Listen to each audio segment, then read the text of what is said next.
Jóvenes, señoritas, ¿qué tal? ¿Cómo están? Tengan ustedes muy buenos días. Vamos de inicio a una nueva clase del curso de literatura.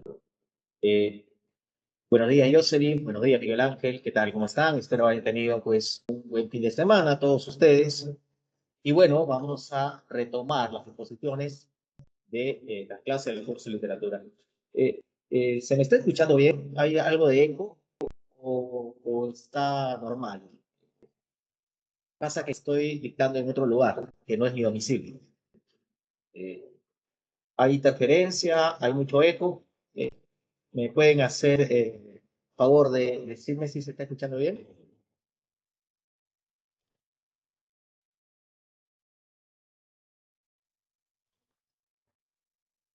Se escucha el eco. Caramba. A ver. Sí, a ver, vamos a tratar de cerrar la puerta. Disculpa un momentito, por favor.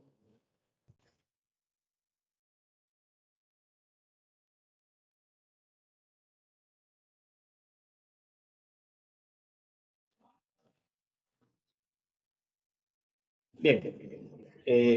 Se escucha, creo, algo de eco, pero bueno, si pueden recepcionar bien la información, estaría bastante completa.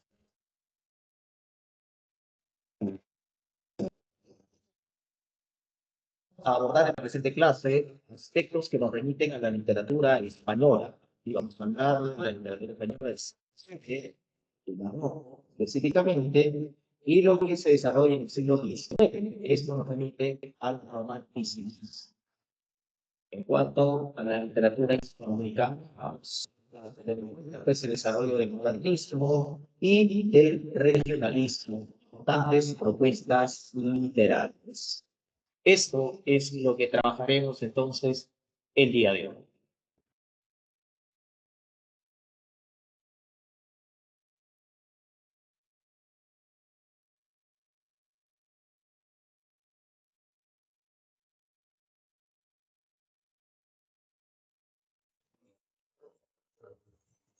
Bien,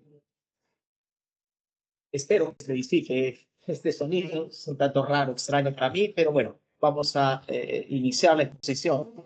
Miren, en la presente clase nosotros vamos a hablar en cuanto a la literatura española del siglo XVII, hablaremos del barroco y fundamentalmente del teatro barroco, en donde destaca aquí la obra La vida y sueño de Pedro Calderón de la Barca. En lo que respecta al romanticismo, vamos a tener en cuenta la vida y obra de Gustavo Adolfo Bécquer, autor de Rimas y Leyendas. En cuanto a la literatura hispanoamericana, vamos a hablar acerca del modernismo, principales características, y destacaremos a Rubén Darío, y su obra más significativa, cuyo título es Azul. En cuanto al regionalismo, también vamos a hablar de sus características, y vamos a tener en cuenta aquí la obra Doña Bárbara de Rómulo Gallego. Eso es lo que trabajaremos finalmente en esta clase. En cuanto a la literatura española, miren ustedes la siguiente diapositiva. Nosotros hemos establecido que el siglo de oro se manifiesta durante los siglos XVI y XVII, siglos correspondientes al Renacimiento y al desarrollo del Barroco respectivamente, ¿no? Y en cuanto al Barroco, miren ustedes, vamos a hablar acerca de Calderón de la Barca y de la vida de Struego. No tomaremos en cuenta ¿sí? Desarrollo del neoclasicismo, pero sí algunas características, porque estas van a ser contrastadas con las características del romanticismo, propuesta literaria que se manifiesta en el siglo XIX, siendo Gustavo Adolfo Bécquer, que es uno de los autores más reconocidos. Eso es lo que hablaremos en cuanto al desarrollo de la literatura española. Hablemos del barroco español. ¿Qué entenderemos por barroco? Como bien ya lo hemos mencionado, el barroco es el segundo momento del siglo de oro español. Se define como una corriente artístico y literaria.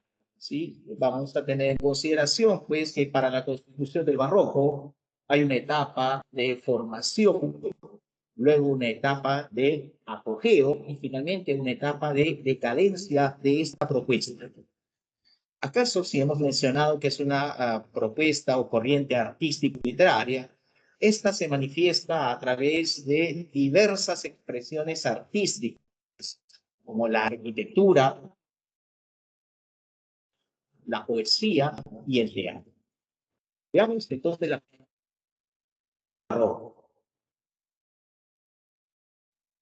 y esto lo hemos apreciado ya en clases pasadas, es la complejidad. Pero ¿cómo se entiende esta complejidad propia del barroco? Esta complejidad se aprecia a partir del desarrollo por parte de un estilo recargado. ¿Cómo se manifiesta ese estilo recargado? Las expresiones bien trabajadas, expresiones refinadas, incluso la incorporación de términos como el latín. Entonces ahí se manifiesta ese estilo recargado. La incorporación también de alusiones mitológicas determinan este estilo. Pero por otro lado, también vamos a tener en consideración, pues, esa suerte de retorcimiento formal propio del barroco. O sea, en el barroco vamos a ver cómo gracias a la idea de movimiento encontraremos, pues, cierta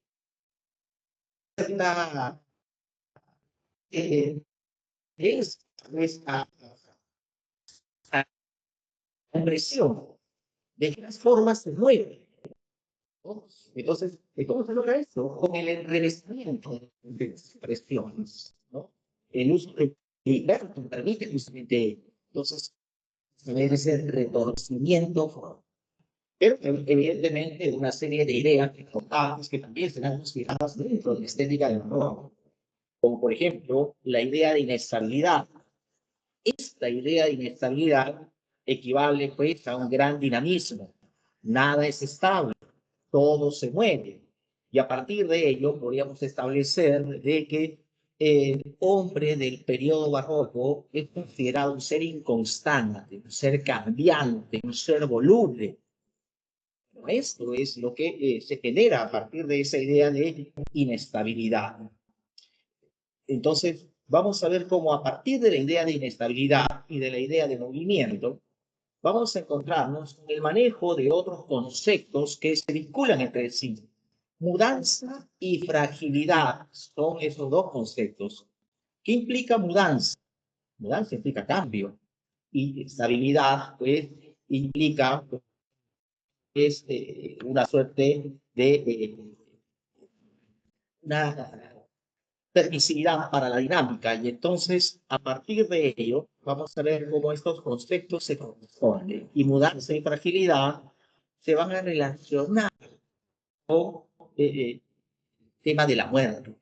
Mudanza y fragilidad acaban con la muerte. Se suele mencionar pues, la fragilidad de la vida, como lo dijimos en la clase pasada. ¿No? La mudanza implica el estadio de vida, un estadio que es obviamente la muerte. Ahora, he hablado acerca de la vida. Bueno, la vida es asumida como representación y vamos a tener en cuenta cómo a partir de la palabra representación se le otorgará pues una gran importancia, obviamente, a el mundo del teatro. Importante también sería considerar pues otros aspectos que se van a trabajar durante el barroco. Por ejemplo, esa ambigüedad que se suscita entre realidad y ficción. No se puede establecer a ciencia cierta que es real y que es ficcional. Miren cómo es representación del barroco. Por ejemplo, el sueño, como lo veremos a continuación. Entre otros aspectos, debemos destacar también que el barroco se caracteriza por el uso de contrastes. ¿Sí? Entonces vamos a ver cómo estos contrastes son frecuentemente utilizados. Ser y parecer, el loco y el cuerdo, el pobre, el rico, el civilizado, el salvaje, etcétera, etcétera. Importante también sería destacar, pues, que en la poesía del periodo barroco, los autores van a incorporar constantes alusiones mitológicas y van a recurrir al empleo de figuras literarias como la metáfora y el verbo. Cuanto a la poesía, pues van a destacar importantes poetas. Podríamos hablar de Luis de Góngora y Argote, podríamos hablar de Francisco de Quevedo, representante del culteranismo, el segundo representante del constructivismo. Evidentemente, entonces, en el periodo barroco destacarán pues otros escritores como Miguel Cervantes Saavedra, si hablamos de Quijote hace un momento, y también Pedro Calderón de la Barca. Es lo que deberíamos tener en cuenta en relación a las características del barroco. Y vamos a continuar y vamos a apreciar a continuación el desarrollo del teatro barroco español. Veamos sus principales características. ¿Por qué se caracteriza este teatro barroco? Bueno, en primer lugar, vamos a apreciar cómo este teatro se caracteriza porque es muy distinto al teatro de la antigüedad clásica. ¿En qué se diferencia? En que el teatro barroco español mezcla lo trágico y lo cómico. Entonces, ¿por qué los autores van a mezclar esto? Bueno, esto tiene una sencilla explicación. Lo que pasa es que en la época los autores querían otorgarle a las obras mayor realismo y al mismo tiempo era exigencia del público espectador.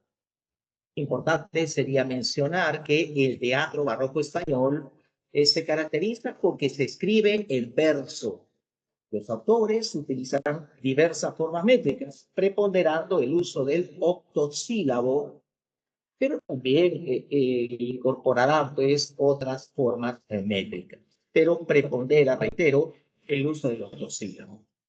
Estructuralmente, las obras teatrales de la época estaban divididas en tres partes, o sea, en tres actos o en tres jornadas.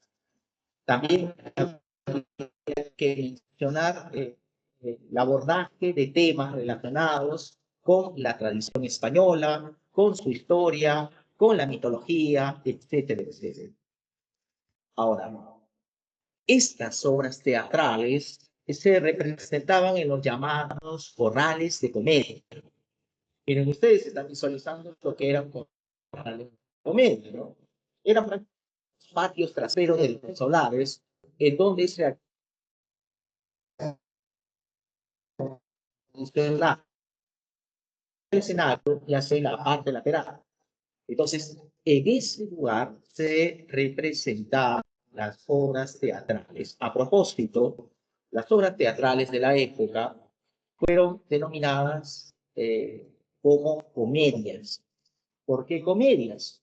Porque como los autores mezclaban lo trágico y lo cómico, no se podía establecer si una obra era una tragedia, un drama o una comedia, y se optó por el término general de comedia. Bueno, estas serán algunas de las características de ese teatro barroco español. Pero durante el barroco destaca el desarrollo del teatro cortesano. ¿Por qué teatro cortesano? Porque es un teatro que busca resaltar, busca exaltar a la clase dominante. ¿Y quiénes integran esa clase dominante? Bueno, los integrantes de la corte. Por lo tanto, es un teatro que nos presentará como protagonistas a los reyes, a los príncipes, a los duques y a una serie de personajes vinculados a la corte. Por eso es que recibe esta denominación. Ahora, el teatro cortesano se caracteriza porque nos ofrece mayor lirismo. ¿Qué implica esto? Implica el desarrollo de un lenguaje poético, el cual exalta las emociones y los sentimientos. ¿Sí? Eso es lo que caracteriza al teatro cortesano. A su vez, también es un teatro que desarrolla un espíritu reflexivo y filosófico. Es decir, nos presenta una serie de conceptos que tienden a ser analizados. Perfección formal y técnica es otra de las características. Es decir, vamos a ver cómo el teatro cortesano recurre a los elementos idóneos para ser compuesto. el empleo del verso, el predominio del sílabo, el uso de el suspenso, por ejemplo, ¿sí? O sea, situaciones enigmáticas que irán siendo descubiertas y otros elementos que le otorgan ese carácter de perfección. Y finalmente, la tendencia a la idealización y lo alegórico. En este caso, el teatro cortesano maneja, ¿no? Y no a estos, a la vez también vamos a ver cómo hay una tendencia a la simbolización. Y entonces, son estas las características de teatro cortesano. Y si hablamos de teatro cortesano, entonces, aquí enmarcaremos la presencia de Pedro Calderón de la Barca. Pedro Calderón de la Barca, nacido en 1600, fue considerado un poco de tendencia corte a Pedro Calderón de la Barca, de autoría de unas 120 comedias. Entiéndase, comedia. Se le otorga toda tan producida en la época. Y especialmente el sueño, el alcalde Samea, el mayor Ceros, el príncipe constante, el médico de su obra. Pero Calderón también se encargó de llevar el auto sacramental, es decir, la pieza teatral de carácter religioso y filosófico. Aquí destaca el gran teatro de todo esto se ha complementado con el desarrollo de comedias que nos ha otorgado de su obra más representativa y indudablemente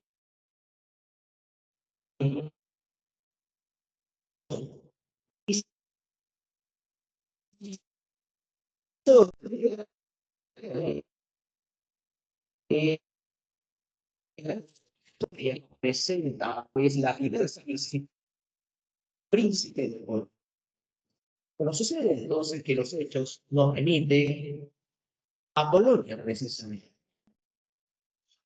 Alejado de la corte de Colonia, en una torre prácticamente abandonada, allí vive Sigismundo, arrojado, encerrado, encarcelado de vivir. Este hombre está encadenado, lamenta su suerte. Él no entiende por qué debe vivir encerrado. Si el mundo,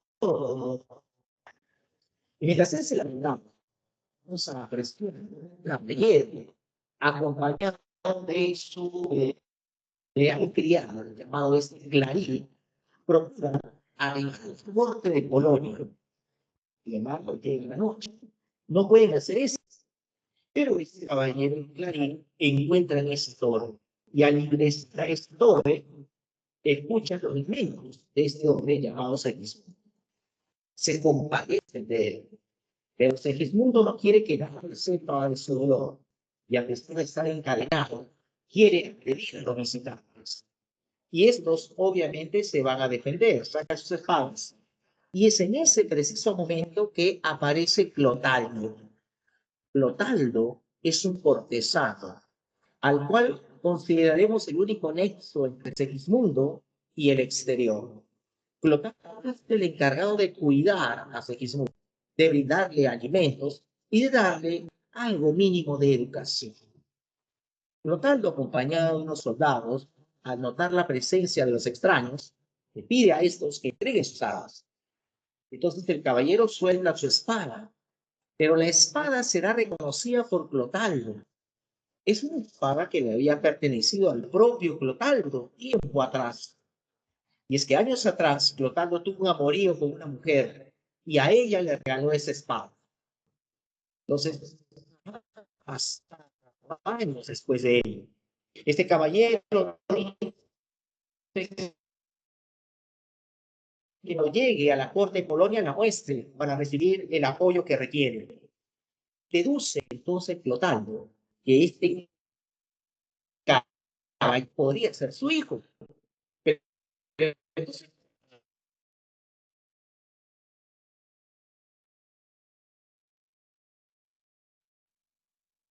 la existencia de ese mundo. Al no que hacer de los primeros al caballero y compañía de Clarín y llevarlo para que el rey descansara.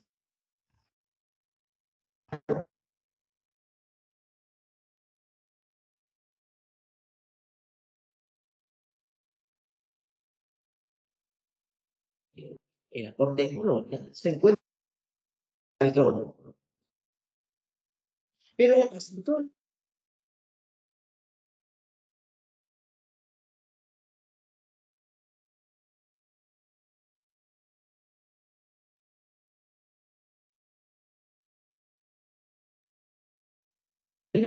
el secreto. Él sí tuvo un hijo a quien le puso por nombre Segismundo.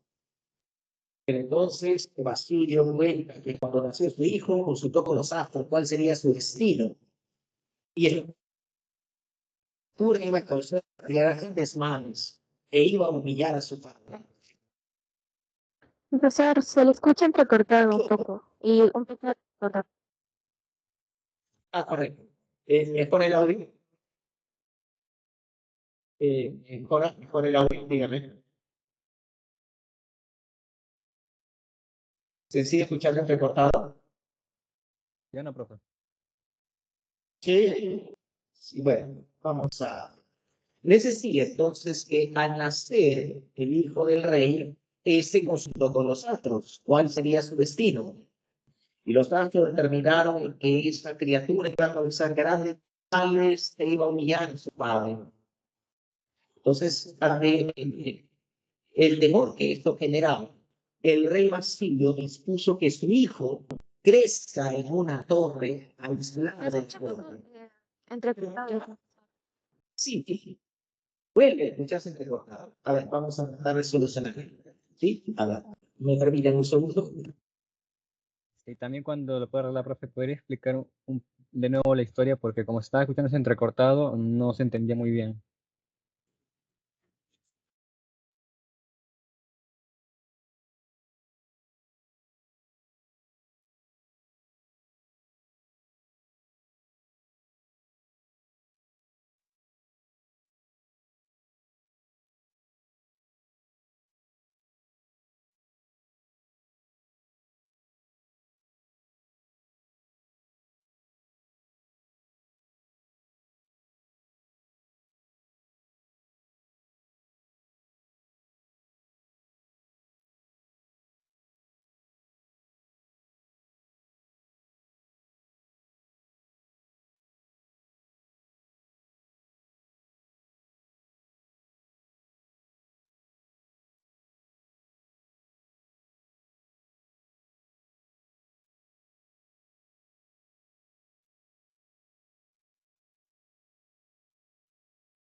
Hola, ¿qué tal? ¿Me escuchan bien? ¿O siguen escuchando entrecortado?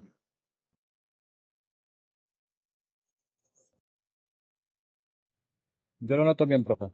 Hola, ¿ahora está bien? Sí, profesor. Sí, perfecto. A ver, he cambiado de red. A ver. Entonces, les vuelvo a contar desde dónde no empezaron a escuchar bien. Desde un poco después del principio de la historia. Correcto, ya. Bueno, entonces, vuelvo. No hay ningún problema. Les decía entonces que Segismundo es el hijo del rey Basilio. Este había crecido injustamente encerrado en una torre aislada de la corte. Vivía encadenado y él se lamentaba por el hecho de no poder gozar de esa libertad como los animales. Entonces, en esas circunstancias, un caballero acompañado de su criado llamado Clarín buscaban arribar a la corte de Polonia, pero al no poder hacerlo porque llega la noche, ellos encuentran esa torre e ingresan allí y escuchan los lamentos de Segismundo. Entonces se compadecen de él. Sin embargo, Segismundo no quiere que nadie sepa de su dolor. Y entonces, a pesar de estar encadenado, quiere enfrentarse a estos visitantes. Y en esos momentos, cuando los visitantes reaccionan y sacan sus espadas, aparece Clotaldo. Clotaldo es el cortesano que se encarga de brindar ciertos cuidados a Segismundo. Algo muy leve de educación, también es el encargado de sus alimentos. Y este, al notar la presencia de los extraños, les pide que entreguen sus armas y el caballero entrega su espada, espada que es reconocida por el propio Clotaldo. Esa espada le pertenecía a Clotaldo. Años atrás tuvo un amorío con una mujer y le entregó a ella esa espada. Entonces, cuando le pregunta a ese caballero cómo lo obtuvo, el caballero dirá de que esta espada le entregó una persona que le recomendó que cuando llegue a la corte de Polonia la muestre para recibir el apoyo de algún cortés. Clotaldo entonces piensa tal vez de que ese caballero puede ser su hijo y entonces no sabe qué hacer debido a que la orden de Basilio es de eliminar a aquel que supiera de la existencia de Segismundo. Como siente dudas, entonces tomará como prisioneros al caballero y a su acompañante Clarín y los llevará a la corte para que el rey decida. En la corte se encuentran, aparte del rey y sus cortesanos, los sobrinos de Basilio, Estrella y Astolfo, el duque de Moscovia. Los dos tienen opción de heredar el trono, porque se cree que el rey no ha llegado a tener hijos. Pero entonces, esto implicaría una lucha entre ambos. Es Astolfo quien le propone a Estrella un casamiento, para así los dos heredar el trono. Y esto se lo hacen conocer al rey Basilio. Pero el rey confesará un secreto poco conocido. Él entonces revela la existencia de un hijo llamado Segismundo, que ha crecido en una torre aislada. Sí, esto en función a los vaticinios de los astros. Pero de pronto el rey empieza a tener dudas sobre esos vaticinios. Y al mismo tiempo los cortesanos exigen la presencia del príncipe para que sea aprobado en la corte. Entonces, mientras se suscita ello, aparece Clotaldo con los prisioneros, le explica la situación, pero el rey le dice que ya el secreto ha sido divulgado, que es ahora potestad de Clotaldo determinar qué hacer con ellos. Como Clotaldo cree que este caballero es hijo suyo, pues le otorga el perdón, le da la libertad e incluso le dice que puede quedarse en la corte. Se interesa por qué motivó a que él busque llegar a la corte de Polonia. Bueno, vamos a ver cómo el interés de este caballero por armar la corte radica en que sabía que en la corte estaba Astolfo, el duque de Moscovia, y había una afrenta que debía solucionar, una promesa no cumplida por parte de Astolfo. Para que entienda mejor sus razones, miren, el caballero revela su verdadera identidad a Clotaldo y descubriremos que no es un hombre, sino es una mujer y que su nombre es Rosaura.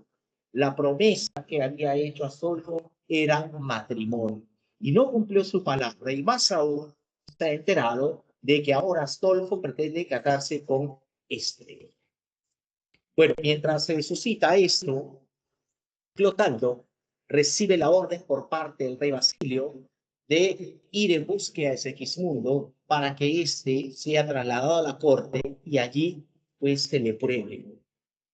Entonces cumple la orden Clotaldo, narcotiza a Segismundo, lo lleva a la corte. En la corte Segismundo es vestido con ropas principescas y entonces Segismundo reacciona luego de que el efecto del narcótico ya ha pasado y entonces no sabe si lo que está viviendo es realidad o es un sueño. Él piensa que tal vez es un sueño y quiere vivir al máximo.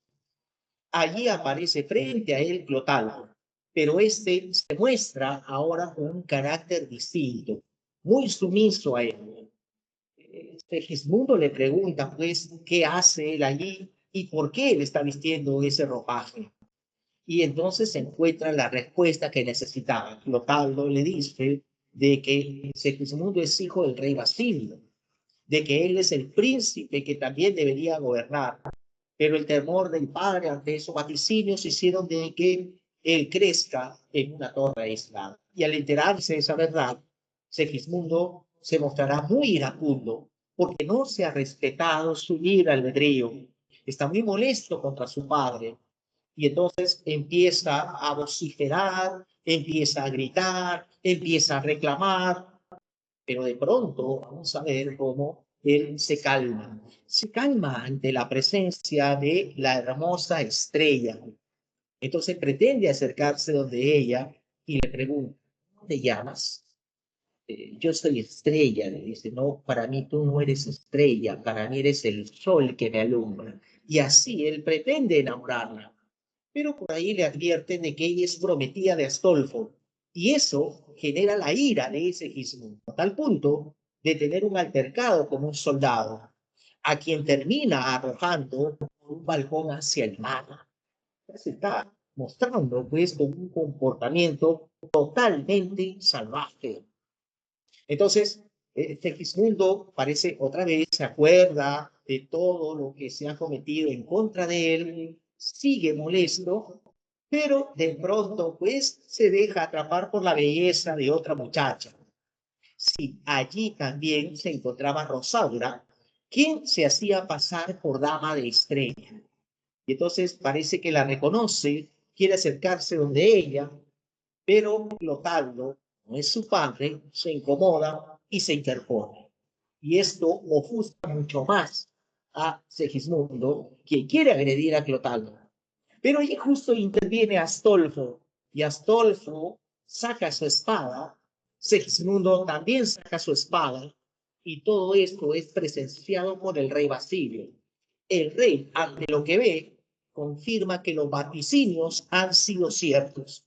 Se está comportando salvajemente su hijo y está causando grandes males, y toda esa actitud hace que prácticamente la imagen del padre que totalmente humillada. El rey Basilio entonces dispone que Segismundo sea regresado a esa torre y determina que el futuro heredero del trono sea Astolfo, el duque de Moscú. Así entonces Segismundo será nuevamente narcotizado, será llevado a la torre, y cuando él despierta otra vez en su celda, otra vez él tiene harapos, otra vez está encadenado, y entonces no sabe si la experiencia que ha tenido en la corte ha sido verdad o ha sido un sueño. En otra celda de la misma torre se encuentra encerrado Clarín. ¿Y por qué está encerrado Clarín? Porque él conoce también algunos secretos de los cortesanos, el secreto de Clotaldo y el secreto de Rosaura. Entonces, mientras ambos personajes están en la torre, apreciaremos cómo el pueblo ha manifestado su incomodidad. El pueblo no quiere que un extranjero, el duque de Moscovia, sea el futuro heredero. Y por ende el pueblo se rebela. Estos rebeldes saben de la existencia de un príncipe que se llama Segismundo y que está encerrado en una torre. Entonces buscarán llegar a esa torre y tras vencer a la guardia, los rebeldes buscan entre las celdas del interior de la torre al príncipe Segismundo. Príncipe, príncipe, hemos venido a liberarte. Y entonces esas palabras son escuchadas por Clarín. Y Clarín entonces dice, vienen a liberar a Segismundo, voy a aprovechar. Libérenme, libérenme. Y los rebeldes liberan a Clarín pensando se trataba de Segismundo. Entonces vamos a ver cómo lo lleva consigo. Incluso le dicen, príncipe, vamos a luchar contra el rey. Y Clarín decía, ah, sí, claro, vamos a luchar, vamos. Hasta que el verdadero Segismundo escucha que lo están nombrando y él dice, ¿quiénes me están llamando? Y ante ellos los rebeldes se detienen y le quedan mirando a Clarín. Y le dicen, oye, ¿tú no dijiste que eras el príncipe? No, no, no, yo dije, libérenme. Y así veremos cómo los rebeldes liberan al verdadero Segismundo. Y entonces Segismundo liderará a estos y los rebeldes lucharán contra las tropas del rey Basilio. Clarín se ha reencontrado con Rosaura, pero lamentablemente una bala perdida causa su muerte. Así veremos cómo al final los rebeldes triunfan sobre las tropas del rey Basilio. Padre e hijo estarán frente a frente. El rey entonces le pide perdón a su hijo por los hechos del pasado. Pero como ahora Segismundo está en el poder y es la segunda oportunidad en la cual pues, él está al mando, ahora apreciaremos un comportamiento totalmente distinto. Segismundo le otorga el perdón a su padre, comprende las circunstancias y entonces vamos a ver otra actitud en él. Ya en el poder, entonces Segismundo determina otras acciones. Astolfo, ven, tú le prometiste matrimonio a Rosaura, cumple tu palabra. Astolfo dirá, no, bueno, es que esta mujer pues, no pertenece a nuestra clase social. Entonces Clotaldo dirá, ella es mi hija. Y Astolfo dice, es tu hija, es cortesana, entonces me caso con ella. Y sigue con las acciones Segismundo. Querida prima estrella, mira, tú te ibas a casar con Astolfo, pero no creas que tus ilusiones de un casamiento se han perdido. Tú y yo nos podemos casar. Entonces vamos a ver cómo al final pues, los personajes van teniendo un final feliz. Por allí aparece el soldado que liberó a Segismundo y este le reclama al príncipe, príncipe, y para mí, ¿a mí qué me vas a dar? Y el príncipe le dice, ¿quién eres tú? Yo soy el que te liberé. ¿Cómo? El que te dio la libertad. Yo te liberé. Entonces tú me liberaste y tú propiciaste toda esta rebelión. Sí, yo fui. ¿Qué me vas a dar? Bueno, considerando lo que has hecho, creo que tú mereces la torre donde yo crecí encerrado. Torre, ¿y para qué? Para que vivas encerrado el resto de tu vida. Pero ¿por qué, príncipe? Porque tú te has rebelado contra tu rey y tú jamás debes hacer eso. Y así es como finaliza entonces la vida es sueño. O sea, todos tuvieron prácticamente un final feliz, menos ese. Así es como termina esta importante obra que asumo ustedes han tenido la oportunidad de leer. Una obra que pertenece al género dramático. Estamos hablando de que esta se constituye como un drama filosófico estructurado en 3 jornadas. Ha sido compuesta en verso octosílabo y se aprecia el empleo de la rima consonante o perfecta. Desarrolla un estilo solemne, propenso a la meditación filosófica y nos propone una serie de reflexiones. Fundamentalmente, se reflexiona sobre la existencia y se reflexiona sobre el bien más preciado del hombre, que es la libertad. Veamos a continuación pues, la temática. Miren, en cuanto a la temática, el tema principal o los temas principales estarán determinados por lo siguiente. La existencia humana entre la vida y la ficción o el sueño sería uno de los temas principales. Y el otro, el libre albedrío, es decir, esa libertad de poder escoger o de poder, en este caso, elegir o pensar. Ese es el libre albedrío. Claro que encontraremos también otros temas, como la predestinación, la falta de libertad, el perdón del hijo al padre y las luchas cortesanas por el poder. Esto es lo que podríamos hablar en cuanto a la temática que apreciaremos en la vida de Sófocles. Hemos dicho que la historia se desarrolla en la corte de Bolonia. Y a pesar de desarrollar una historia que se suscita en el extranjero, hay ciertas referencias a la decadencia que experimenta España. Veamos algunos otros detalles presentes en la vida de Sueño. La obra propone pues una serie de reflexiones, ¿no? Como, por ejemplo, ustedes pueden apreciar aquí, vamos a ver cómo dentro de esas reflexiones encontraremos aquella que nos dice que se reflexiona de diversas situaciones, se reflexiona sobre el concepto de vida, se dice que la vida es una preparación para un despertar trascendente, se reflexiona sobre los imprecisos límites entre la realidad vivida y el sueño, se reflexiona, como bien dice ahí en ese extracto de la jornada 1, se reflexiona sobre el mayor delito del hombre. El mayor delito del hombre es nacer, porque al nacer uno lleva consigo la fatalidad del pecado original. No nace pecador. Y se reflexiona entonces también sobre, evidentemente, pues muchos otros aspectos, ¿no?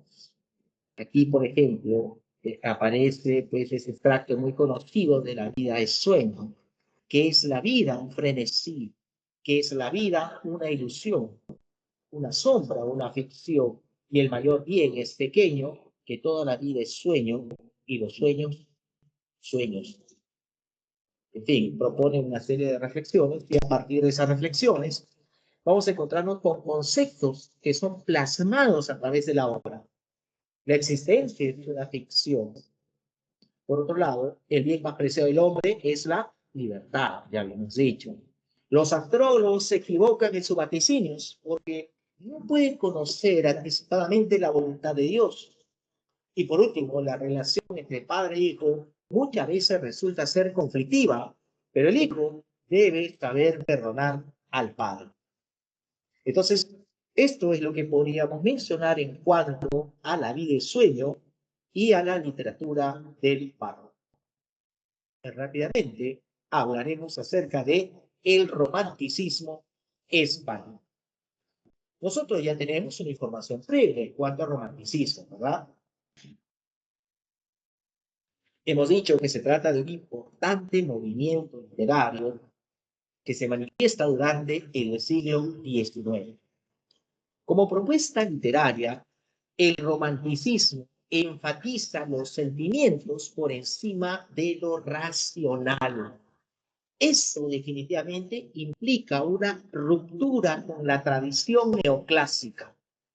El neoclasicismo fue una propuesta literaria que se manifestó en España, en donde evidentemente la literatura experimentó la influencia de la propuesta literaria francesa.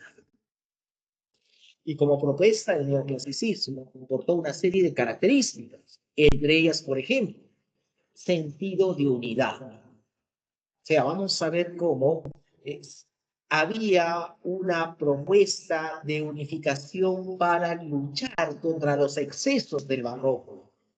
Y para ello, la literatura neoclásica propuso una serie de normas, preceptos, leyes, reglas que debían cumplirse. O sea, era normativo.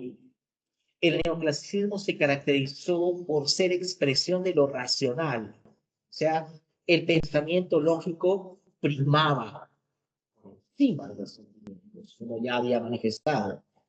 Finalidad didáctica. Las obras del neoclasicismo criticaban, ¿sí? Pero al mismo tiempo corregían, o sea, proponían una visión correcta de la vida y verosimilitud. Vamos a ver entonces cómo se rechazaba la fantasía. Eso era lo que proponía el neoclasicismo. Pero a partir del romanticismo, vamos a ver cómo se rompe con todo ello. Entonces, vamos a apreciar, pues, por ejemplo, cómo el romanticismo se caracteriza en primera instancia por manifestar el culto al yo, es decir, la exaltación de la propia personalidad, la expresión de un individualismo. Era idéntico. El romántico se creía, lo dijimos en la clase pasada, un ser único, un ser incomprendido, un ser solitario. Pero también vamos a poder apreciar otras características importantes en cuanto pues, a el romanticismo. Entre estas, por ejemplo, las ansias de libertad. Entonces, si el neoclasicismo proponía reglas, el romanticismo propone la libertad, no sujetarse a esas reglas. Hay libertad de creación. Angustia metafísica, miren ustedes, ¿no? Entonces, vamos a ver cómo el romántico no cree en lo racional, se rompe también con esa propuesta neoclásica. Y entonces, muchas veces, al no considerar la importancia de lo racional, esto genera incertidumbre. Y relacionado con la angustia metafísica, también apreciaremos el manejo del concepto de lo infinito, concepto novedoso que fue desconocido por los clásicos. Importante también sería destacar el idealismo. El romántico de por sí es un soñador. El romántico aspira a ideales que lo alejen de la realidad. El romántico gusta por dejarse llevar por la fantasía, ¿no? Idealismo. Exaltación del paisaje, ¿no? La naturaleza, el paisaje, tiene evidentemente otra connotación a partir del romanticismo. Y finalmente, la valoración de lo histórico. El romanticismo se caracteriza porque destaca los acontecimientos del pasado, ¿sí? Las tradiciones, las costumbres, etc. Estas serán entonces las características del romanticismo. Evidentemente, en España nos encontraremos con la presencia de importantes escritores. Podríamos hablar, pues, de escritores como José de Espronceda, José Zorrilla, Mariano José de Larra, entre otros. Pero uno de los más destacados, indudablemente, es Gustavo Adolfo Bécquer. El verdadero nombre de este escritor fue Gustavo Adolfo Domínguez Bastida, ¿sí? Sin embargo, él optó por emplear el apellido Bécquer en homenaje a antepasados suyos de origen flamenco. Bécquer nació en Sevilla en el año 1836 y a lo largo de su vida experimentó una serie de situaciones difíciles, una serie de infortunios. La pérdida de sus padres cuando él era aún niño, el hecho de no poder concretar algunas aspiraciones y sueños, eh, eh, también pues, experimentar una serie de penurias económicas, tanto en su natal Sevilla como más adelante en Madrid, o por ejemplo, haber sido parte de un matrimonio totalmente infeliz, con una mujer llamada Casta Esteban Navarro, quien le fue infiel. Entonces, son situaciones que Bécquer tuvo que aprender a sobrellevar. Vamos a ver cómo él fue el autor de una serie de textos, tanto poemas como relatos que aparecieron desperdigados en las diversas publicaciones en las cuales Bécquer trabajó. En cuanto a su poesía, por ejemplo, tras su muerte, se empezaron a recopilar pues, todas esas muestras líricas y así es como apareció una de las más destacadas pues, obras líricas de Bécquer. Rimas, ¿no? Que es una recopilación de poemas publicado en 1871. Las rimas son un conjunto de poemas breves que se van a caracterizar por su sencillez formal. El tema principal que desarrolla las rimas de Bécquer es definitivamente el amor, pero el amor en este caso idealizado. Y en cuanto a la temática secundaria, esta también está relacionada con el amor. Podríamos hablar del deseo amoroso, el amor, una ilusión imposible, el amor platónico y finalmente la aparición repentina del sentimiento amoroso. Es importante mencionar que en la poesía beckeriana se hace referencia a tres tipos de mujeres, entre ellas la mujer ideal, o sea, aquella a quien no se le puede tocar, es una entidad a la que no se puede alcanzar, se muestra como intangible, pero también aparece la mujer poesía, origen y símbolo de la lírica, es la inspiración. Y finalmente la mujer fatal. La mujer fatal es aquella quien es incapaz de amar, como si fuese una roca, como si fuese es un metal. ¿Sí? Y sin embargo destaca por su hermosura, una hermosura que causa pues un gran mal, en este caso al enamorado. Bueno, esto es lo que vamos a poder apreciar en las rimas que nos ha otorgado Gustavo Adolfo Bécquer, ¿no? Aquí algo de esa poesía. Mientras la humanidad siempre avanzando no sepa dónde caminar, mientras haya un misterio para el hombre, habrá poesía. Mientras haya unos ojos que reflejen, los ojos que los miran, fondo el labio suspirando, al labio que suspira, mientras gentiles se puedan el resto dos almas confundidas, mientras exista una mujer hermosa, habrá poesía. Bien, entonces dejemos de lado las rimas de Bécquer, ¿sí? Historizar en otro momento. Hablemos de las leyendas. Leyendas son un conjunto de relatos populares, 18 relatos en total. En estos relatos que han sido de pronto compuestos, destacando lo misterioso, lo sobrenatural, lo exótico, son relatos que aluden pues a épocas legendarias. Entonces, vamos a apreciar pues cómo dentro de esas leyendas aparecen títulos memorables. Una de ellas es la Forca de Oro, que seguramente ustedes han leído. El rayo de luna, Maese Pérez el organista, los ojos verdes, el monte de las ánimas, la promesa, el beso, el lobo, entre otros, ¿verdad? Vamos a ver entonces cómo las leyendas desarrollan fundamentalmente tres temas. El tema de lo sobrenatural, situaciones inexplicables de pronto que nos muestra el autor. Y luego, otro de los temas recurrentes es la transgresión. O sea, esto implica la ruptura de una norma. Por ejemplo, cometer un sacrilegio o ingresar a un lugar prohibido. Y obviamente esa transgresión trae como consecuencia un castigo. Y el castigo puede ser graduado. Una forma de castigar sería, por ejemplo, el desengaño, ¿sí?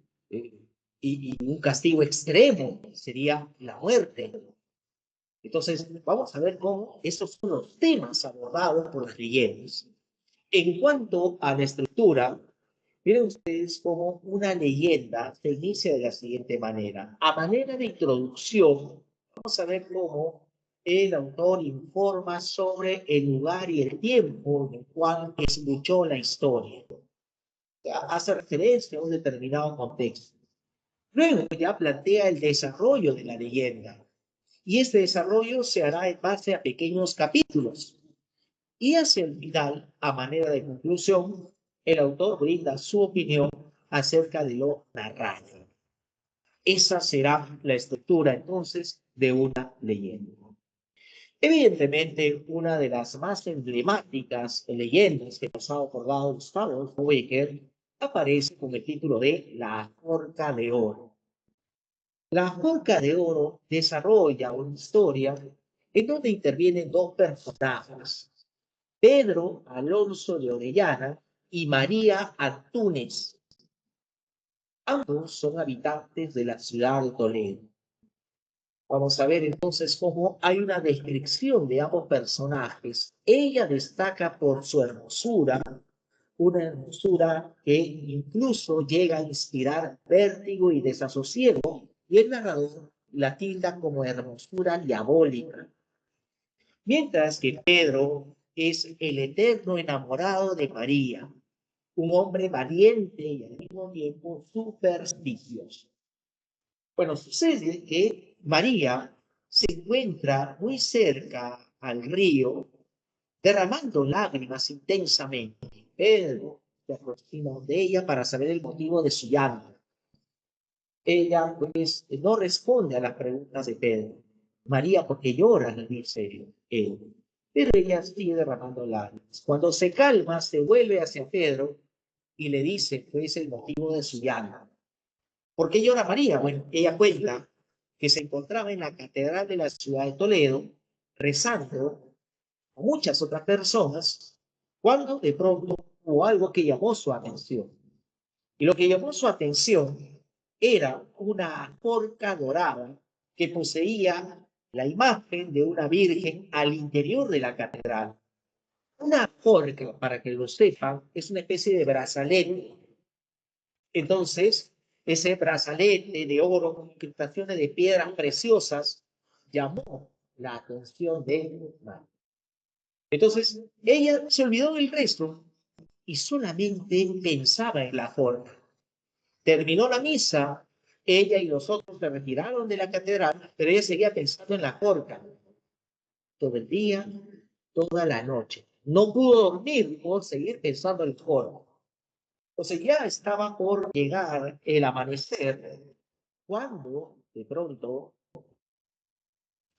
ella tuvo un instante de ensoñación y en sus sueños apareció la silueta de una mujer muy parecida a esa virgen del interior de la catedral, pero en realidad era una mujer muy parecida a la propia María y en sueños le habla y le dice, María, María, en tu vida tú podrás tener muchas joyas, pero una forca como esta, nunca.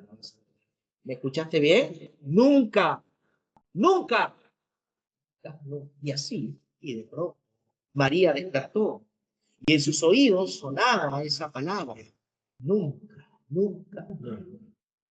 Por eso ella lloraba, porque era consciente de que jamás iba a poder tener en sus manos una joya costosísima. Y entonces Pedro está muy enamorado de María. Pedro pues, aprieta la empuñadura de su espada como muestra de impotencia, de rabia, porque no puede permitir que la mujer a quien ama sienta todo ello. Y muy decidido él le pregunta, María, ¿qué imagen al interior de la catedral poseía esa forca dorada? Y Pedro pregunta esto, porque está decidido a hacer lo que sea, incluso cometer un sacrilegio por ella. María le responde, la imagen de la Virgen del Sagrario. Pedro, al escuchar esto, dice, ¿cómo? La Virgen del Sagrario, la santa patrona de la ciudad de Toledo. Ah, bueno, sí, la santa patrona. Disculpa, María. Y María, al escuchar esas palabras, se da cuenta de que Pedro no hará nada en contra de la imagen de la Virgen del Sagrario. María le queda mirando, pues, con indignación hacia Pedro. María entonces en ese instante vuelve a derramar lágrimas y empieza a repetir las palabras que en sueño se escuchó. Nunca, nunca. Y entonces empieza a llorar otra vez. Claro, esto comúnmente implica, ¿no?, una suerte de presión para que la otra persona haga algo. Y efectivamente, vamos a ver que sí lo hará, porque tras la descripción de la catedral de la ciudad de Toledo, el narrador centra su atención en Pedro. Pedro está en las afueras de la catedral y es casi medianoche. ¿Por qué estaba allí Pedro? Porque él quería que la catedral esté vacía para cometer ese sacrilegio. Y cuando ya la catedral está sin gente, Pedro decide incursionar en esto. Pero para ello tiene que atravesar un gran jardín. Y ni bien había dado el primer paso, de pronto en ese jardín se proyectan sombras inexplicables, ruidos extraños, y cruza finalmente ese jardín para luego llegar a un piso de losas. Y según se dice, debajo de esas losas había, pues, tumbas. Y entonces Pedro camina y Pedro se da cuenta que de una de esas losas surge una mano cadavérica que empieza a agarrarle los pies. Y Pedro grita horrorizado. Pero de pronto se da cuenta de que no había nada, que él solamente se lo estaba imaginando. Y Pedro se infunde valor y entonces ingresa en la catedral. Ya en el interior busca dónde está la imagen de la Virgen del Sagrario. Al encontrarla, se acerca donde él, pero sabe que va a cometer un sacrilegio y por lo tanto cierra los ojos, palpa la imagen y coge la forca. La forca es arrebatada, la tiene en sus manos. Ahora solamente le falta abrir los ojos y salir de allí. Pero cuando abre los ojos, hay algo que lo espanta. Sucede que las demás imágenes al interior de la catedral pareciera que hubiesen cobrado vida. Y entonces imágenes de santos, de reyes, de obispos, de ángeles, todos ellos parecían que se hubiesen salido de su pedestal y empiezan a rodear a Pedro. Y esas imágenes no tienen pupilas. Eso aterroriza a Pedro, quien busca ayuda. Pero recordemos, la catedral está vacía y es medianoche. Grita pidiendo ayuda, nadie le hace caso, vuelve a pedir ayuda y finalmente, ya preso del pánico, termina desmayándose. Y entonces, a la mañana siguiente, cuando llegan los feligreses a la catedral, César encuentra a un hombre cerca del altar. Era Pedro. Pedro, con la horca en la mano, gritando, es suya, suya. Expresiones que no tenían sentido. Al final, entonces, Pedro se había vuelto loco. Y así es como finaliza entonces la ajorca de hoy. O sea, ¿qué hemos apreciado ahí? Hemos apreciado, pues, la transgresión y hemos apreciado el castigo. Ahora bien, miren cómo para poder ofrecernos esta leyenda, Becker incorporó el aporte de otros románticos, como es el caso de Victor Hugo. Victor Hugo, escritor francés, es autor de obras reconocidas, ¿verdad? Como, por ejemplo, Miserables, Nuestra Señora de París y la obra teatral Cromwell. Justamente en el prólogo de la obra teatral Cromwell, Victor Hugo hace alusión a lo grotesco. Dice Victor Hugo que lo grotesco es una característica de los tiempos modernos. Lo grotesco consiste en presentarnos una concepción distinta de la belleza. Ahora, la belleza aparece relacionado con lo feo, con lo deforme. Entonces, lo grotesco implica una mezcla inusual.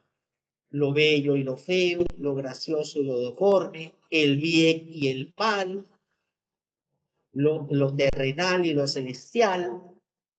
Entonces, a partir de lo grotesco, miren ustedes cómo Becker construye al personaje María. ¿Cómo así?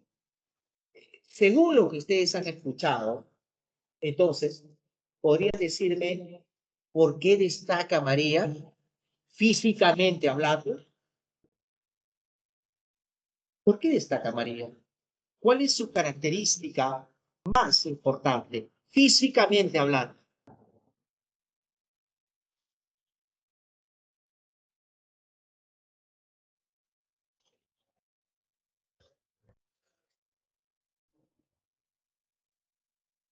Supongo que me he escuchado atentamente.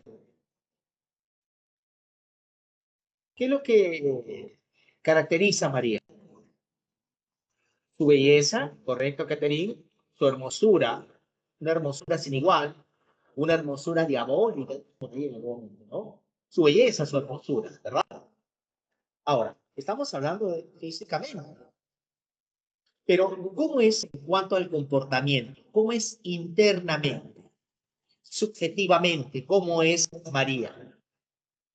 Su comportamiento también es bonito, es bello, es hermoso. Según lo que ustedes han escuchado, ¿cómo es ella? ambiciosa En cuanto es, claro, codiciosa, ambiciosa, manipuladora, inescrupulosa. Entonces, miren, esas características que ustedes han mencionado, características internas, determinan hermosura o fealdad de comportamiento. O sea, una serie de características internas que determinan belleza y fealdad. ¿verdad?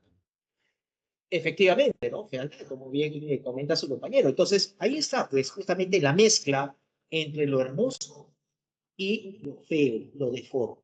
¿No? Esto es lo que vamos a considerar como lo grotesco. Bien, entonces, con esto cerramos esta parte dedicada a la literatura española y vamos a continuación ya a incursionar, se ha ganado el tiempo, increíblemente. Vamos a incursionar en el desarrollo de la literatura hispanoamericana. Y empezaremos hablando acerca de el modernismo. Entiéndase al modernismo como el primer movimiento literario surgido originalmente en Hispanoamérica. Su influencia se apreciará a nivel continental e incluso se hace perceptible en España, en escritores pertenecientes a la generación del 98. De tal manera, entonces, que en puesta literaria, el modernismo recurre a una serie de elementos, la luz, la música, el color, para desarrollar un discurso lírico musical. Así vamos a definir entonces al modernismo. ¿En qué contexto se manifiesta, pues, el modernismo? Bueno, para esto tendríamos que considerar el desarrollo de la literatura hispanoamericana. Los españoles llegan al Nuevo Mundo en el siglo XVI y a partir del siglo XVI hasta el siglo XIX predomina evidentemente la influencia de la tradición española. Entonces, a pesar de que en el siglo XIX se gesta una serie de procesos emancipadores y se constituyen emergentes repúblicas, todavía siguen presentes estructuras y modelos coloniales. Pero, ¿qué es lo que acontece ya hacia finales del siglo XIX e inicios del siglo XX? Vamos a ver entonces cómo en ese tránsito entre el siglo XIX y el siglo XX, el continente hispanoamericano, pues, experimenta importantes cambios socioeconómicos. Las sociedades de Hispanoamérica se van a ver impactadas por el proceso de modernización. ¿Esto qué implica? Implica que esas sociedades irán incorporando poco a poco rasgos capitalistas. Y entonces vamos a ver cómo habrá un cambio radical con respecto, pues, a lo que significaría, pues, las estructuras sociales del continente. Incluso la obra de arte va a experimentar un cambio y se ha de transformar en mercancía. Entonces, esos cambios socioeconómicos van a afectar fundamentalmente la situación social del artista. ¿Qué va a pasar con el artista? El artista va a dejar de tener la protección de los mecenas de las clases dominantes. ¿Quiénes eran los mecenas? Los mecenas eran aquellos quienes contribuían económicamente para la producción de una determinada obra. Ahora el artista ya no tiene ese apoyo económico, por lo tanto, debe valerse por sí mismo. Se ve la necesidad de entrar a competir en el mercado artístico para él, entonces, de alguna manera subsistir en base a su propia producción. Pero esto es insuficiente. Entonces, para sobrevivir, el artista se va a dedicar a otras profesiones, la enseñanza, la diplomacia y el periodismo. Serán algunas de estas profesiones. El artista entonces se ha de sentir incomprendido, se ha de sentir marginado por una sociedad dominada por el materialismo. por el afán de lucro. Y entonces, como respuesta a esa marginación, el artista se va a volver elitista. Y entonces, como elitista, desprecia el gusto vulgar, se consagra al arte y establece que su actividad es especializada. Es decir, el artista asume que es el único capaz de producir esas hermosas obras. Esto es lo que acontece entonces con el artista durante el modernismo. Veamos a continuación algunas de las características del modernismo hispanoamericano. Y empezaremos hablando del cosmopolitismo. El cosmopolitismo implicará, pues, prestar atención o interés por la cultura europea y norteamericana. Es decir, en este caso, por las corrientes que se manifiestan, pues, en estos lugares. Y en este sentido, una especial influencia en la constitución del modernismo la ejercieron los modelos de la poesía francesa de finales del siglo XIX, el simbolismo y el parnasianismo. El simbolismo se caracterizó porque le otorgó importancia al valor musical de las palabras. ¿Sí? Y el parnasianismo destacó, pues, básicamente las referencias a la belleza clásica, ¿no? Entonces, parnasianismo y simbolismo fueron determinantes para el desarrollo del modernismo. Es lo que podríamos decir en cuanto al cosmopolitismo. En cuanto al sincretismo, se define como la síntesis y asimilación de los varios aportes en búsqueda de la modernización de la literatura hispanoamericana. Por otro lado, hispanoamericanismo busca establecer una relación fluida y dinámica entre las otras literaturas que se manifiestan a nivel continental, pero al mismo tiempo pretende ser representativo de Hispanoamérica como un espacio supranacional, como un espacio macro, sin fronteras, pero con identidad propia. Entre otras características, también destaca el esteticismo. Cuando se habla de esteticismo, aquí vamos a apreciar cómo se busca destacar el concepto de belleza. Entonces, la belleza se encuentra en el entorno. Los artistas del modernismo procurarán transformar cualquier experiencia cotidiana en una experiencia estética, es decir, vinculada a la belleza. Exotismo.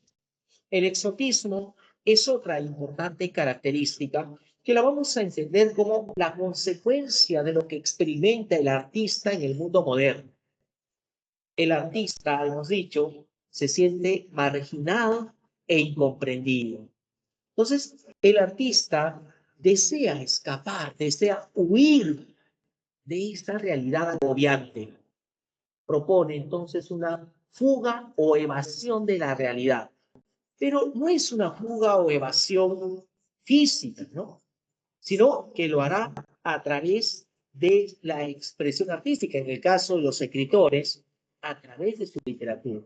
Y a través de la literatura, ¿cómo se plantea esa fuga de la realidad? Buscando la belleza en mundos lejanos, lejanos en el tiempo, lejanos en el espacio. Entonces, cuando el escritor modernista hace referencia a la belleza de la muralla china, por ejemplo, o a la belleza de manifestaciones de la cultura hindú. Entonces, a eso vamos a llamar exotismo. Estas son las características entonces del modernismo, complementadas con otras: musicalidad, colorido, elegancia, erotismo y exaltación de la naturaleza. Entonces, esto es lo que podríamos mencionar en cuanto a características del modernismo. A ver, Miguel Ángel, diferencia entre cosmopolitismo y exotismo. Perfecto. Entonces, como te había mencionado, el cosmopolitismo centra su interés en las propuestas artísticas que se están dando en otras latitudes, ¿no? En ese sentido, pues, una especial atención se le otorgó a las manifestaciones de la poesía francesa, ¿no? Parnasianismo y simbolismo. Eso en cuanto a cosmopolitismo. Y exotismo en la búsqueda o referencia de la belleza en mundos lejanos. Entonces, te acabo de poner el ejemplo. Cuando en algún momento, en una narración o en un poema, se hace referencia, por ejemplo, a un jarrón japonés y se destaca este, entonces es una clara muestra de exotismo, porque se está destacando la belleza de algo perteneciente a un mundo lejano, ¿sí? O sea, un mundo o un contexto ajeno al hispanoamericano. Eso es lo que vamos a tener en consideración en cuanto a las características del modernismo. Espero haber satisfecho, Miguel Ángel, tu interrogante. Continuemos. Hablemos acerca de Rubén Darío. Si bien es cierto, pues hay muchos representantes de la literatura modernista, algunos desarrollaron el ensayo, otros la narrativa, otros la poesía, por encima de Manuel Gutiérrez Nájera, de José Martí, de Amado Nervo, de Julián del Casal, de Leopoldo Lugones, de José Asunción Silva, de Julio de Rey de Rexi, se erige la figura de Rubén Darío. Félix Rubén García Sarmiento es el verdadero nombre de este escritor. Rubén Darío, como así se le conoció a nivel internacional, inicialmente se dedicó al periodismo, pero fue a través de la literatura que se hizo muy conocido. Procuró un afán renovador para la poesía y logró ello a partir de difundir una propuesta denominada modernismo.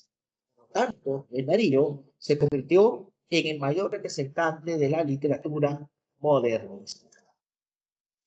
Dentro de la producción literaria de Rubén Darío, podríamos mencionar pues, una serie de relatos, cuentos en este caso. Muchos de ellos pues, aparecieron en publicaciones periódicas, es decir, diarios y revistas. Pero la mayoría de ellos fueron reunidos en su obra titulada Azul. En cuanto a la producción ensayística, destacan los raros ensayos que aborda pues, el análisis de escritores europeos y norteamericanos.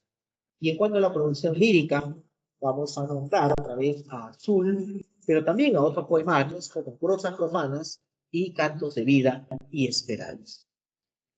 Justamente la obra más representativa que nos ha otorgado Rubén Darío es indudablemente Azul. La publicación de Azul nos remite al año 1888. ¿Por qué es importante Azul? Porque con la publicación de este libro se inicia el modernismo hispanoamericano. En Rubén Darío habían afanes de renovación lírica, que no lo pudo hacer en su natal Nicaragua. Por tanto, tuvo que salir y encontrar una sociedad cosmopolita, abierta a las nuevas influencias. Y justamente fue en Chile, lugar en donde publicó esta obra titulada Azul. Evidentemente, en Azul se aprecia la influencia de esa literatura francesa expresada a través de propuestas como el parnasianismo y el simbolismo. Estructuralmente, Azul está constituido por un conjunto de cuentos y de poemas. Entonces, vamos a ver detalles en torno a los cuentos y a los poemas presentes en Azul. Empezaremos hablando acerca de los cuentos. Los cuentos se caracterizan porque abordan una variedad temática, pero dentro de esos temas, el tema preponderante es la situación social del artista en el mundo moderno. ¿Y cómo se siente el artista? ¿Qué es lo que experimenta él? Bueno, el artista experimenta el rechazo del entorno, la incomprensión. Esto es expuesto a través entonces de los cuentos de Azul como el tema preponderante.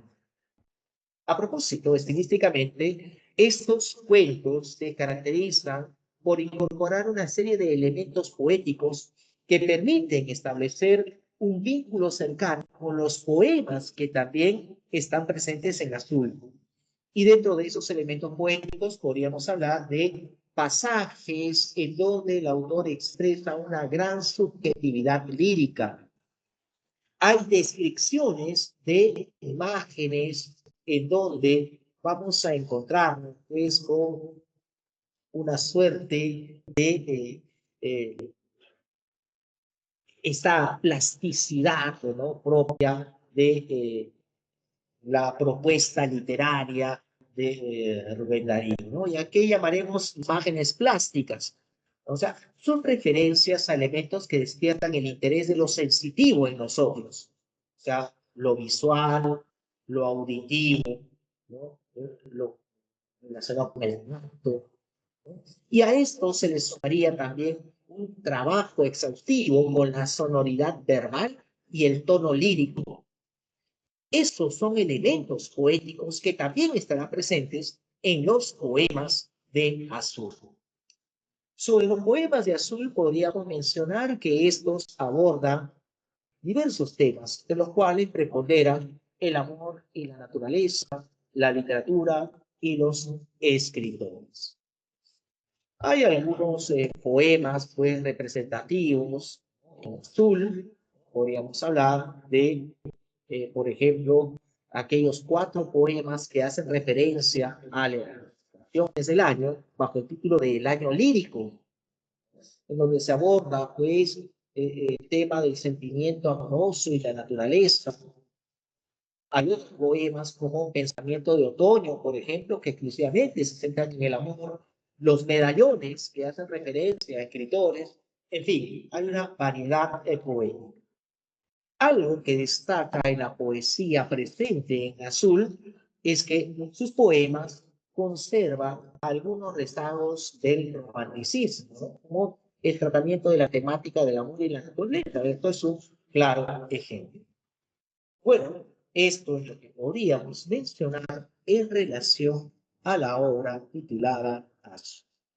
Bien, dejaremos de lado al modernismo y ahora corresponde hablar acerca del regionalismo. Para esto habría que tener en cuenta el contexto en el cual aparece esta propuesta. Estamos ubicándonos entre finales del siglo XIX y ya adentrándonos en el siglo XX. De pronto el apogeo que tenía el modernismo entra en decadencia. Y entonces vamos a ver cómo en la poesía irrumpe, desplazando a la literatura modernista, el vanguardismo. Y en el plano de la narrativa, vamos a ver cómo en el continente hispanoamericano se impondrá el regionalismo. El regionalismo se manifiesta en un contexto en donde se están deseando importantes cambios sociales. Por ejemplo, vamos a ver la formación y la importancia de la clase proletaria, es decir, la clase obrera empieza a adquirir, pues, gran importancia, ¿no?, porque lucha por sus derechos, porque exigen igualdad, etcétera, etcétera. Pero hay otras situaciones que se están dando a nivel mundial. Por ejemplo, entre 1914 y 1918, seguramente ustedes recordarán, se está desarrollando la Primera Guerra Mundial. Y justamente durante la Primera Guerra Mundial, en 1917, se produce la revolución bolchevique en Rusia, la caída del zar, de uno de los últimos bastiones absolutistas. Vamos a poder apreciar también otras situaciones, como por ejemplo, en 1910 y 1920, el territorio mexicano se produce una serie de eventos bélicos que forman parte de la muy conocida Revolución Mexicana.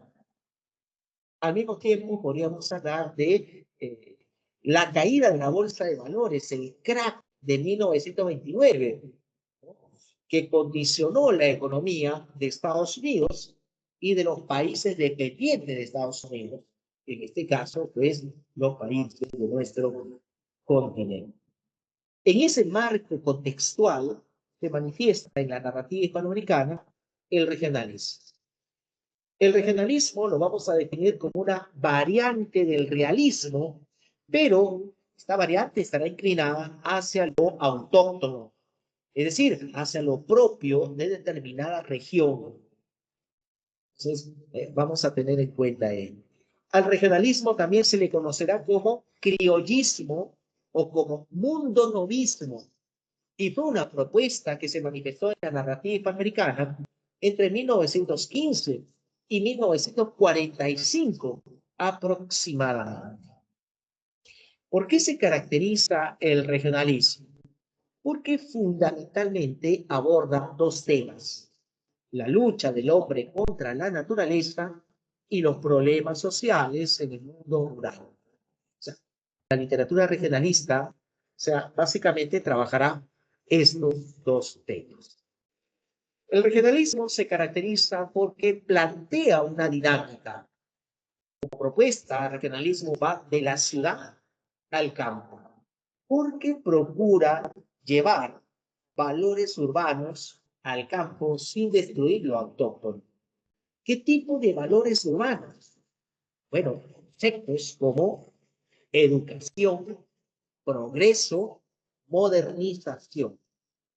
Entonces, los escritores realistas buscarán lo nacional en lo rural provincial. O sea, hay una propuesta en donde destaca el concepto de nacionalismo. Ese concepto de nacionalismo será gestado por las clases medias antioligárquicas que buscaban enfrentar el poder de la oligarquía. Entonces, vamos a ver cómo para estas clases medias deberían reformularse las estructuras sociales. Debería dejarse de lado la visión latifundista que fue instaurada en el continente a partir de la llegada de los españoles. Hay que cambiar todo esto. Por eso es que una obra regionalista tiene un trasfondo que es un proyecto transformador, un proyecto de cambio social. Esto es lo que expresa la literatura regional. Ahora, evidentemente hay otros detalles presentes en el regionalismo. Hemos dicho que se define como una variante del realismo y por lo tanto el regionalismo nos pretende mostrar la imagen de la realidad tal y como es. O sea, la literatura regionalista busca reproducir de manera verosímil la representación de ambientes sociales y de espacios naturales donde se desarrolla la acción, para lo cual, evidentemente, vamos a ver cómo recurre, para brindarnos esa imagen fidedigna de la realidad, a la incorporación de los modos de hablar de determinadas regiones. Entonces, la forma de hablar del hombre del Ande es muy particular. La forma de hablar del llanero venezolano también es muy característico. La de el habitante de la selva colombiana o el de la pampa argentina son diferentes registros. Evidentemente, también se incorporarán otros aspectos como la referencia a usos, costumbres, etc. Pero hay algo importante que debemos considerar también. El escritor regionalista puede incluso incorporar la dimensión alegórica. O sea, en su obra, si bien es cierto, es realista, puede considerar el manejo de símbolos. También es algo que vamos a poder apreciar en esta literatura. Las obras del regionalismo también se van a caracterizar por su sencillez técnica. Es decir, son obras de fácil lectura. ¿Por qué se recurre a esto? Si bien en otras latitudes, en Europa, por ejemplo, se están proponiendo innovaciones técnicas. Bueno, vamos a ver cómo los autores de regionalismo recurren, pues, a esa sencillez técnica para que la obra sea fácilmente leída. Claro, y entonces esto permitiría la concientización de los lectores de poder ya concretar esos cambios sociales, esas transformaciones. Ese es el real objetivo, entonces, de por qué se recurre a esta sencillez técnica. Sobre el narrador regionalista, este se define como omnisciente. Es un narrador que lo ve todo y lo sabe todo. Pero hay otros detalles también. Este narrador destina su obra a un nuevo y creciente público lector proveniente de las clases medias y también de ciertos sectores populares que han tenido la oportunidad de acceder a la educación. Ahora, importante también sería mencionar, pues, que el narrador regionalista utiliza un lenguaje artístico superior al del lector medio o lector promedio. O sea, vamos a ver cómo es un lenguaje, pues, manifiesta instrucción, manifiesta educación, pero también conoce mucho del habla poco. Detalles, entonces, vamos a analizar en este narrador regionalista. ¿Quiénes son los representantes del regionalismo?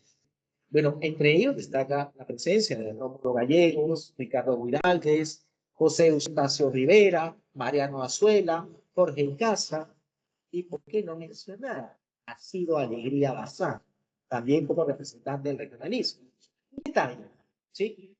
En nuestro país, nosotros no vamos a emplear el término regionalismo, sino más bien nosotros vamos a utilizar el término indigenismo. Y eso ya lo trabajaremos en clases posteriores. Uno de los representantes entonces de la literatura regionalista es el escritor venezolano Rómulo Gallegos, hombre dedicado pues a la docencia y que también se interesó por el ambiente político, tuvo el anhelo de llegar a la presidencia de su país. Alcanzó ese objetivo, pero fue derrocado. Finalmente, tras años de exilio, retornó a su natal Venezuela para seguir inmerso en la política. Rómulo Gallego nos ha otorgado una serie de obras. Vamos a ver cómo dentro de estas novelas destacarán títulos como La brisa de paja en el viento, Tierra bajo los pies, Pobre Negro, Canaima, Canta Claro, pero es indudablemente Doña Bárbara la obra más representativa de este escritor. Bien, entonces corresponde hablar acerca de Doña Bárbara. Publicación de 1929, esta novela nos presenta como protagonista a Santos Luzardo. ¿Quién es Santos Luzardo? Santos Luzardo es un muchacho que ha crecido en la ciudad, pero él ha tenido una etapa previa de formación en la lejana llanura. En la ciudad ha estudiado y se ha convertido en un abogado reconocido. El doctor Santos Luzardo pretende viajar hacia el extranjero, pero para esto debe dejar todo vínculo que lo ate a Venezuela. Y evidentemente hay un vínculo muy fuerte, que es una herencia familiar. Santos Luzardo había heredado una hacienda ubicada en la lejana llanura llamada Altamira. Si bien es cierto, Altamira está venida menos, la producción de Altamira le ha proporcionado pues dinero para tener Santos Luzardo una vida cómoda en la ciudad y para poder costear sus estudios. Entonces, su madre, doña Asunción, cuando estaba viva, le dijo a Santos: hijo mío, esa es tu hacienda. Haz con ella lo que quieras. Si un día quieres venderla, véndela. Pero antes de morir, doña Asunción le suplicó a Santo Luzardo: por favor, hijo, nunca vendas la hacienda. Bueno, ya falleció doña Asunción. Santo Luzardo pretende vender su hacienda Altamira, pero nadie la quiere comprar y nadie quiere adquirir Altamira debido a que esta hacienda limita con otra llamada El Viñedo. Y el Viñedo le pertenece a una mujer llamada Doña Bárbara. Dice, una mujer muy conflictiva, una mujer terrible, y nadie quiere tener problemas. Entonces, por ahí surge un comprador, quien se anima a adquirir Altamira, bajo la condición de que Santo Luzardo se apersone y vea las reales condiciones de su hacienda. Finalmente, entonces, Santo Luzardo emprende el viaje hacia la llanura.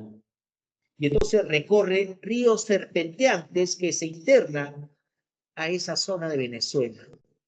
En el trayecto, escucha los rumores de la llamada cacica del Arauca, es decir, de Doña Bárbara, quien se decía era una mujer imponente, una mujer cuya palabra es la ley en la llanura, una mujer terrible, en fin.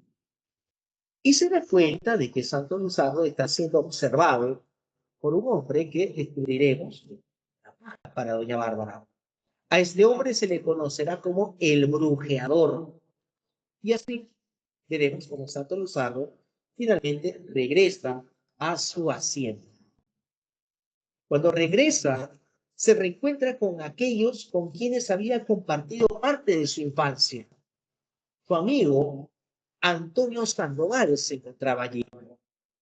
Pero vamos a ver entonces cómo también se encuentran otras personas como el indio Melesi. Pero ha encontrado también Santo Luzardo a otros peones que se han incorporado al trabajo en Altamira.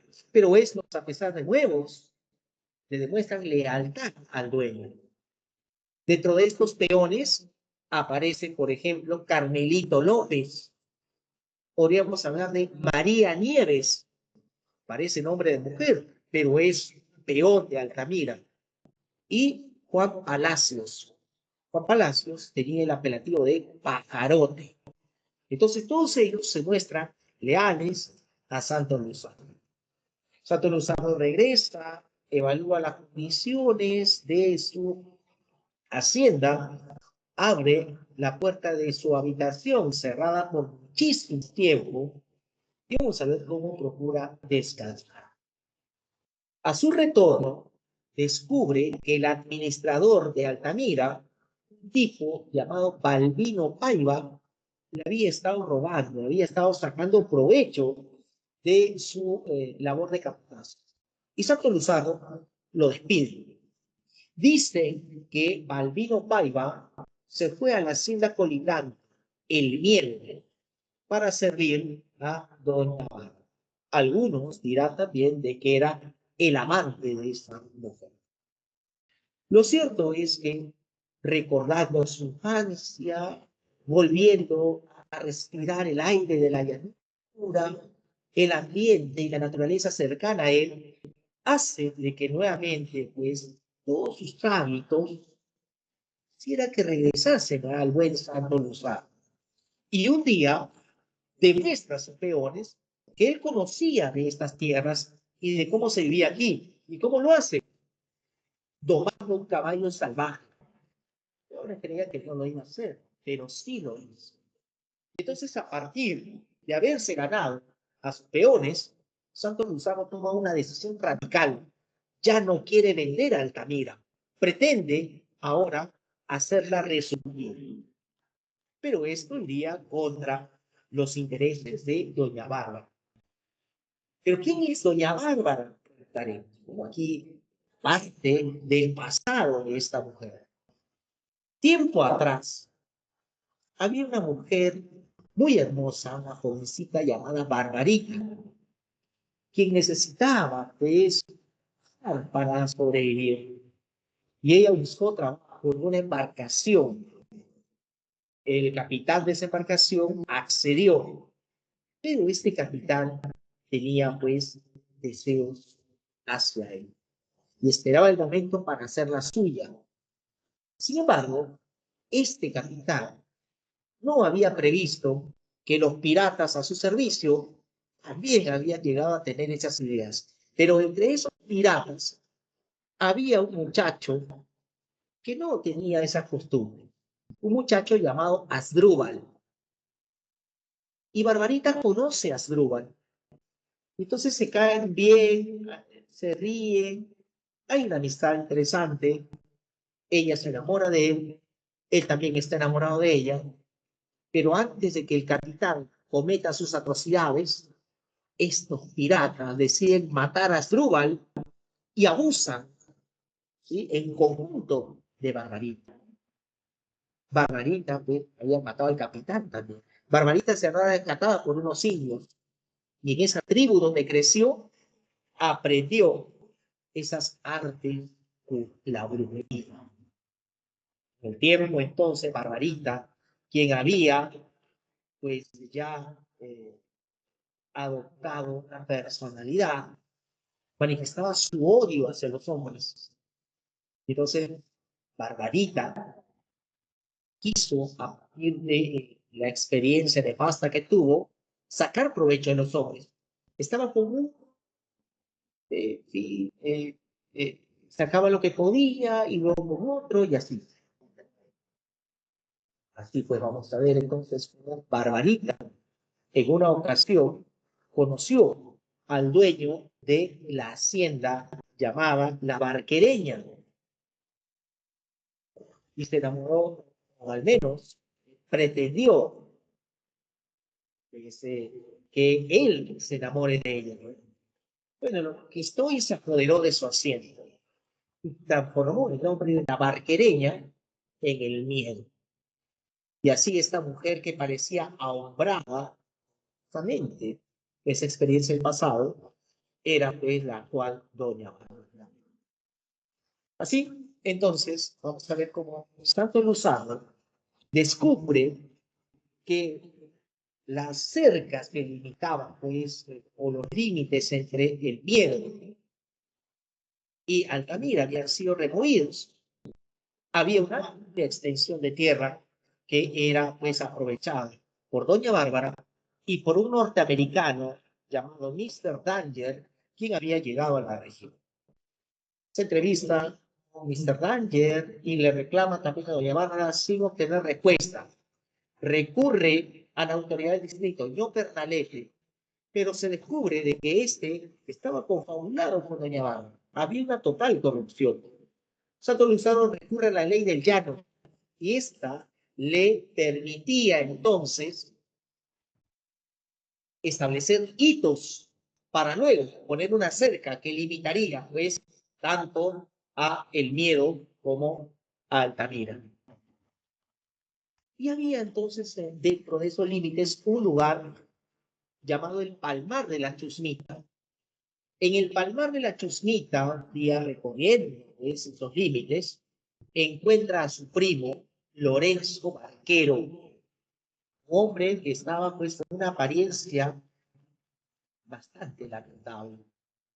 Tal es así entonces, que era un hombre que se había dedicado a la ingesta de alcohol, vivía pues en una posida, situación lamentable. Y él se entrevista con su primo Lorenzo Barquero. ¿Qué haces aquí?, le dice. Y entonces allí se evoca que hubieron momentos en el pasado donde sus familias se enfrentaron y por lo tanto Santos fue llevado a la ciudad y Lorenzo también se fue a la ciudad. Él estudiaba, tenía su mujer, pero de pronto se olvidó de la mujer y de los estudios porque quiso regresar al llano, ¿sí?, como que la tierra lo llamaba. Y a su retorno conoció a Barbarita. Y entonces, vamos a ver cómo trató de enamorarla, no lo consiguió. Y ahí tuvo una idea. Quizás si ella, pues, despierta el amor maternal, tal vez cambie. La embarazó y producto de ese embarazo nació una niña a quien se le nombró Marisela. Ni la presencia de Marisela le hizo cambiar y decepcionado entonces empezó con el alcohol y fue Barbarita, entonces ya conocía como Bárbara en ese momento, quien le hizo firmar documentos y al final pues es ella quien se quedó con la hacienda de Lorenzo, la hacienda La Barquereña, que la transformó en el miedo. ahora vivía allí, ¿no? Y vivía junto con su hija Marisela, porque sabemos cómo Lorenzo Arquero pues, decidió abandonar pues, a Bárbara. Y en ese momento Lorenzo quería presentarle a Marisela a Santos, pero Marisela no estaba. Ese encuentro se hará después. Día Santos Luzarro montando su caballo, encuentra una muchacha, muy hermosa ella, pero muy descuidada, despeinada, griñosa, la cara sucia, y obviamente se trataba de Marisela. Santos Luzardo se preocupó por el aseo de ella y es más, decidió llevarla a su casa hacienda. Entonces se esperó por educarla y poco a poco ella fue cambiando. Y la cercanía entre ambos hizo que surja el amor. Él se enamoró de ella se enamoró de él. Mientras tanto, doña Bárbara ha querido atentar muchas veces contra Santos Luzardo y a pesar que recurrió a la magia y a algunos hombres que trabajan para ella, los mondragones, el brujeador, entre otros, siempre Santos Luzardo ha salido triunfante. La hombría que proyecta le hace recordar a doña Bárbara la imagen de Asdrúbal, el muchacho de quien se había enamorado. Y entonces doña Bárbara termina enamorándose de Santos Luzardo. Madre e hija son rivales de amor. Sucede que un día mataron a Carmelito López y a su hermano.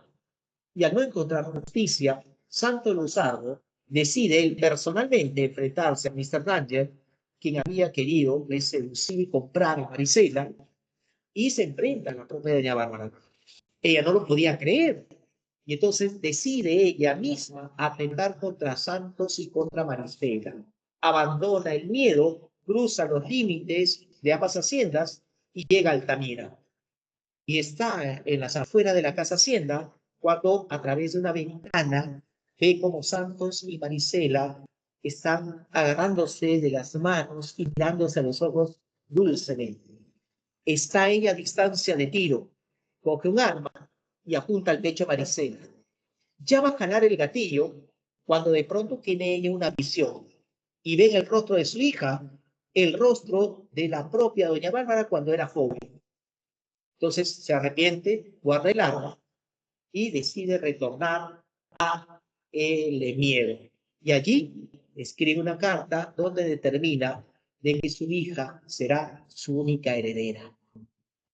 Y finalmente ella desaparece de la región. Entonces, vamos a ver cómo se ponen los límites entre Altamira y el miedo, y sin terrenos, Mr. Ranger también opta por ese del.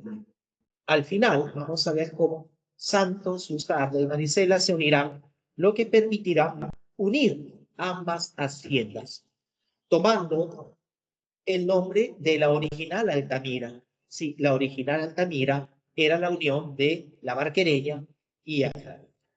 Entonces, vamos a ver cómo así es que finaliza Doña Bárbara. Detalles de la novela. Bueno, la novela presenta como tema principal la lucha entre la civilización y la barbarie, y en cuanto al plano estructural, aquí encontraremos la presencia de un narrador omnisciente y vamos a ver cómo prima pues la linealidad narrativa, es decir, se aprecia el desarrollo del orden lógico y cronológico. Estilísticamente se hace perceptible el contraste entre el habla popular y que utiliza pues Santo Luzardo y el narrador, perdón, el habla popular que utilizan los personajes y la norma culta que es empleada por Santo Luzardo y por el narrador. Es importante considerar aquí el orden alegórico, la dimensión alegórica per se de la novela.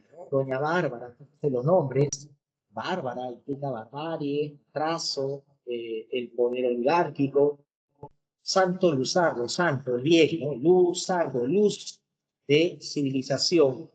Es un personaje que sintetiza los soportes de la ciudad y del campo. Mr. Danger, el peligro imperialista, y Marisela representa la barbarie regenerada. La unión entre Marisela y Santo Luzardo sella definitivamente la reconciliación entre la fuerza indómita de la naturaleza y el influjo benéfico de la ciudad. ¿no? Hay que tener en cuenta que la naturaleza puede ser considerada una fuerza hostil que arrastra a la parva. Y bien, entonces, jóvenes, esto sería todo por el día de hoy. Aquí en esta diapositiva ustedes van a poder visualizar pues, ese contraste entre la norma culta y el habla oculta. Bien, solamente me resta despedirme y darle las claves. No nos ha alcanzado el tiempo, jóvenes, para resolver las preguntas por los motivos y las situaciones imprevistas que se han dado en el tiempo. Bien, jóvenes, entonces, muchas gracias por la atención prestada y conmigo será pues hasta una nueva oportunidad. Bien, jóvenes, entonces, es hora ya de despedirnos. Y solamente me resta decirles muchas gracias. Cuídense, por favor, y sigan leyendo. ¿Ya? Nos vemos la siguiente. Chao.